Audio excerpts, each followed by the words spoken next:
Hello students, good morning. आज हम BA first year के फर्स्ट पेपर में सरकार के अंग और उनके कार्यों के बारे में अध्ययन करने जा रहे हैं।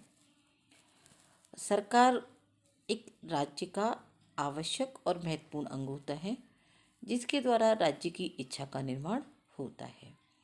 राज्य एक ऐसी निराकार संस्था होती है जिसका कोई मूल खुद का स्वयं का कोई रूप नहीं होता है।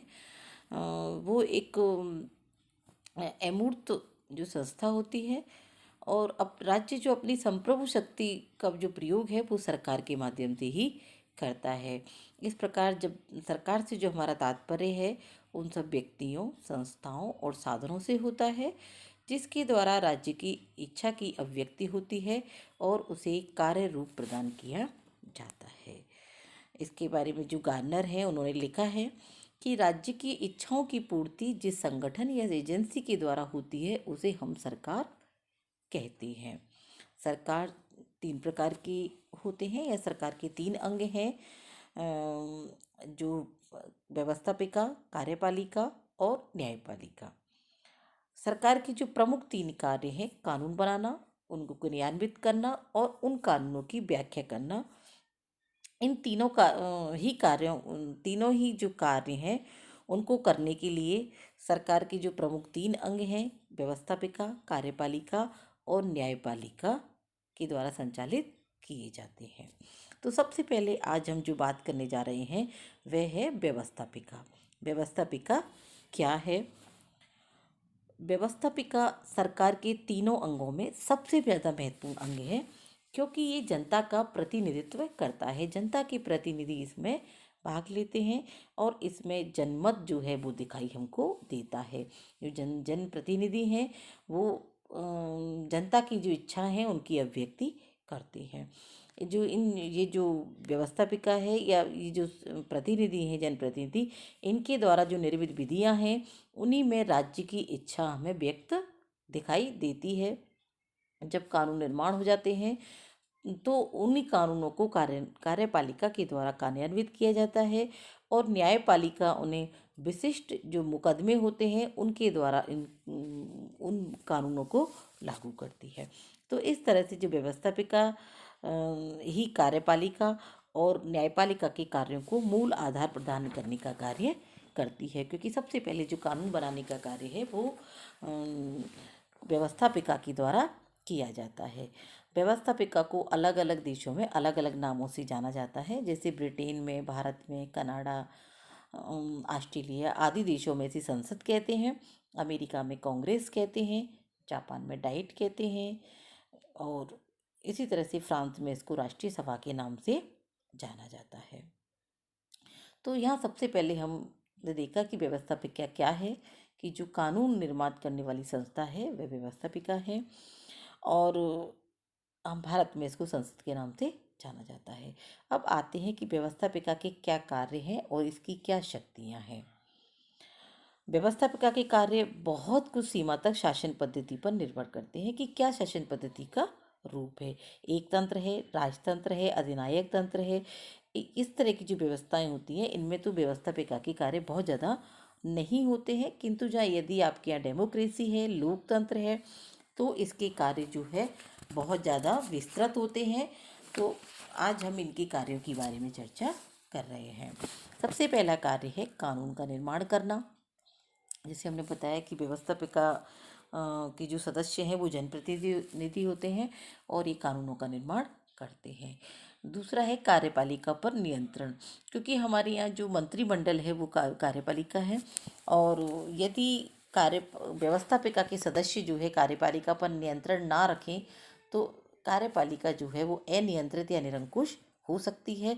इसलिए ये जो व्यवस्थापिका के सदस्य हैं ये सामूहिक उत्तरदायित्व की भावना के आधार पर या अविश्वास प्रस्ताव के माध्यम से कार्यपालिका पर नियंत्रण रखते हैं। अगला है संविधान संशोधन का कार्य। संविधान का जो संशोधन का कार्य बहुत महत्वपूर्ण है, और ये संविधान का जो संशोधन का कार्य है वो निर्भर करता है कि आपके संविधान में संशोधन के लिए क्या व्यवस्था की गई है। भारत में जो संविधान संशोधन का कार्य है, संसद के दोनों सदन के साथ साथ राज्यों की जो विधानमंडल हैं उनके भी 2/3 ये साधारण बहुमत की आवश्यकता होती है। तो संविधान संशोधन का कार्य भी व्यवस्थापिका का होता है। अगला है वित्त पर नियंत्रण, यानी जो भी वित्त विधेयक होते हैं वो हालांकि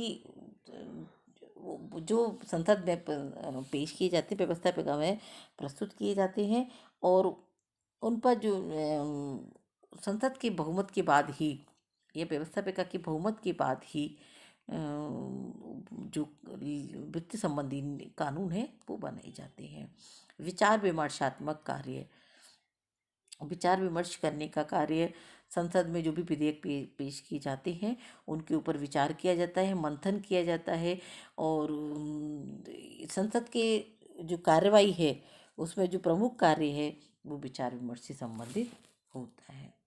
अगला जो इसका कार्य है निर्वाचन संबंधी कार्य। जो व्यवस्थापिका के सदस्य हैं वो जनता के प्रतिनिधि होते हैं।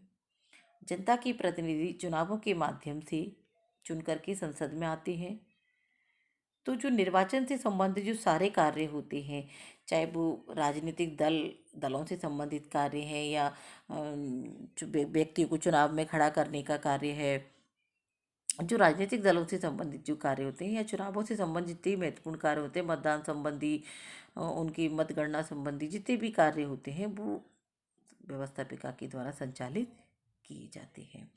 अगला है समितियों और आयोगों की नियुक्ति। जितने भी आयोग बनते हैं, समितियां बनती हैं, उन सब की नियुक्ति जो व्यवस्थापिका के दोनों सदन हैं उनके द्वारा की जाती है। और जो सबसे प्रमुख कार्य है कि जन भावनाओं की अभिव्यक्ति।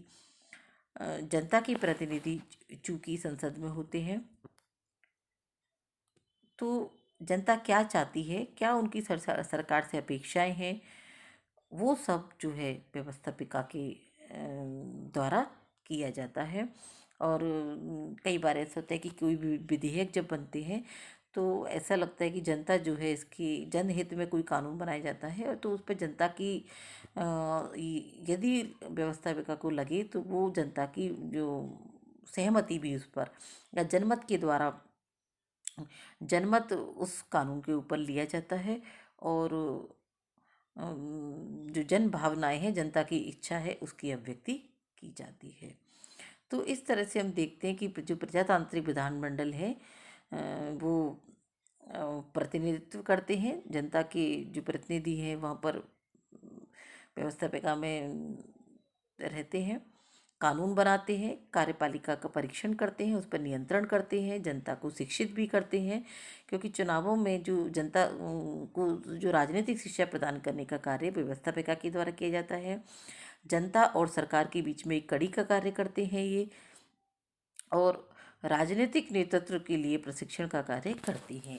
यानी कि जो जनता में जो जनता के प्रतिनिधि हैं उनको राजनीतिक प्रशिक्षण जो दिया जाता है वो व्यवस्थापिका के द्वारा ही दिया जाता है। इनको ऐसा नहीं है कि कोई एक औपचारिक रूप से कोई ट्रेनिंग दी जाती है, लेकिन इनको सिखाने का कार्य है कि किस तरह से आपको जनता के चुनावों में भाग लेना है। और जो जनता के प्रतिनिधि हैं उन्हीं के माध्यम से अपने जो कार्यकर्ता हैं या जनता है उनको राजनीतिक शिक्षा, राजनीतिक चेतना प्रदान करने का कार्य व्यवस्थापिका के द्वारा किया जाता है। अब आता है व्यवस्थापिका का संगठन, जिसके बारे में हम अगली वीडियो में चर्चा करेंगे। Thank you.